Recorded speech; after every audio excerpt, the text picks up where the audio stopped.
So I suspect some of you are probably wondering, why am I sitting here in front of an extinguished little cook fire?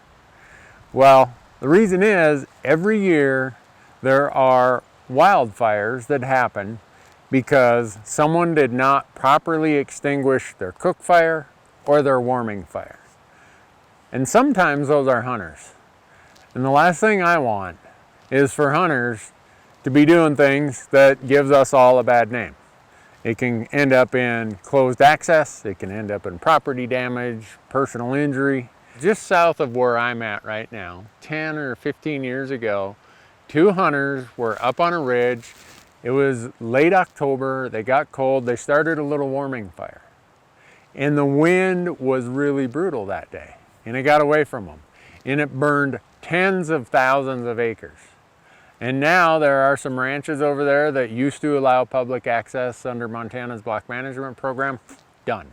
I'm going to go through some very basic principles that are going to make it very unlikely that you ever have your cook fire or your campfire get away from you and create a wildfire. The very first thing is know what the conditions are at the time you're out in the field. The Forest Service does a great job of saying what the fire danger is, low, medium, high, whatever. Make sure that the fire is no bigger than what you need. And I don't care if it's a warming fire or if it's a cook fire.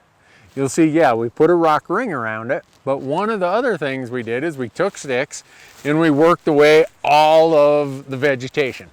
Even though right now the Forest Service says it's very low fire risk because it's been raining here a lot, it's September, the temperatures are dropping, it's getting cool at night, you still want to remove all this vegetation.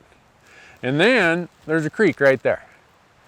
We picked a low spot, which is going to have much more damp soil. So underneath this fire pit, we scraped it right down to nothing but mineral, nothing but soil underneath there. All the time when our fire's going, we got a bucket that has water, and when we get ready to extinguish it, we're going to use that. If you're up on a ridge and there's only snow, well, use snow. And if there's no snow, use dirt, use other debris that is not going to burn.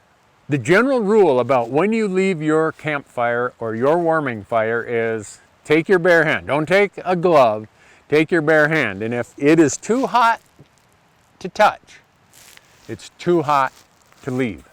And we're talking about hundreds of thousands of dollars, millions of dollars to control some of these fires that get away. We're talking about property damage. Sometimes we're talking about serious personal injury, and certainly a lot of risk for those people who have to go and try to extinguish these fires.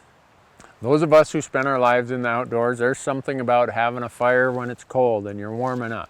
There's something about cooking your meal over that fire. But if you're an outdoor recreationist, if you're a hunter, you have the responsibility to make sure that fire is properly extinguished. If it's too hot to touch, it's too hot to leave. Thanks for watching.